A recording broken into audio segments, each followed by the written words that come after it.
আমি আবেদন জানাবো, এটা আমার ইজ্জতের ব্যাপার। দীর্ঘদিন ক্রীড়াঙ্গনে কাটিয়েছি, মাননীয় প্রধানমন্ত্রীও সংসদে আছেন। এই স্টেডিয়ামটি কোথায় একটু উদ্ধার করে দেওয়ার প্রয়োজনীয় নির্দেশ দেওয়ার জন্য দীর্ঘদিন চেষ্টা করেছি, পরে শুনেছি স্টেডিয়াম উদা হয়ে গেছে। মোহাম্মদ মনিরুল হক চৌধুরী, কুমিল্লা 6। মাননীয় স্পিকার, আপনাকে ধন্যবাদ।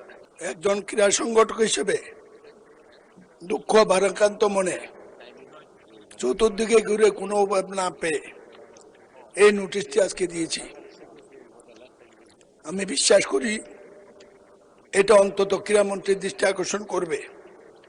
2004 সালে কুমিল্লার দক্ষিণের মানুষের নতুন ঠিকানা সদর দক্ষিণ উপজেলা গঠিত হয়।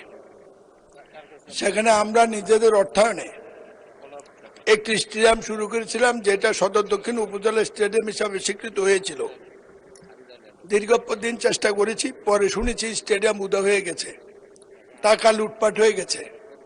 সরকার বলে স্টেডিয়াম ওখানে আছে, কিন্তু আমার কুমিল্লা জেলায় এই নামে কোথাও কোনো স্টেডিয়াম সাধ্যমতো চেষ্টা করে উদ্ধার করতে পারিনি। উত্থাপনীয় বিষয়, দক্ষিণ কুমিল্লা মিনি স্টেডিয়ামের জমি রেকর্ড করেন ইচ্ছাকৃত গাফিলতি, দক্ষিণ কুমিল্লা স্টেডিয়ামের অনুকূলে জাতীয় করে বরাদ্দকৃত ক্রীড়া সামগ্রী আত্মসাৎ, দক্ষিণ কুমিল্লা মিনি স্টেডিয়াম বরাদ্দ করা অর্থ বরাদ্দ সবকিছু লুট।